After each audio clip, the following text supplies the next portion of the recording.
রাষ্ট্রপতির স্বাক্ষরে জুলাই সনদের আইনি ভিত্তি থাকলেও ভবিষ্যতে নৈতিক ভিত্তি থাকবে না বলে মন্তব্য করেছেন জাতীয় নাগরিক পার্টির মুখ্য সমন্বয়ক নাসিরউদ্দিন পাটোয়ারী।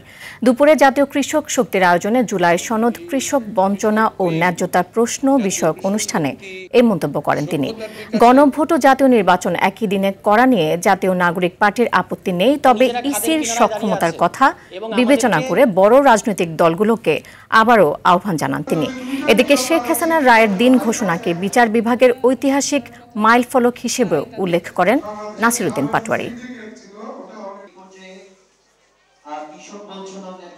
কে আইনটা দিবেন সেটা দুইটাই কিন্তু এক্সট্রা কনস্টিটিউশনাল জায়গা, অর্থাৎ আপনি ডক্টর ইউনূসও দিতে পারেন, শাহাবুদ্দিন চুপ্পুও দিতে পারেন। কিন্তু আমরা বলেছি শাহাবুদ্দিন চুপ্পু দিলে লিগ্যাল ওয়েতে ফ্রেমওয়ার্কে এটা জায়েজ হবে, কিন্তু এটার নৈতিকতার জায়গাটা থাকবে না।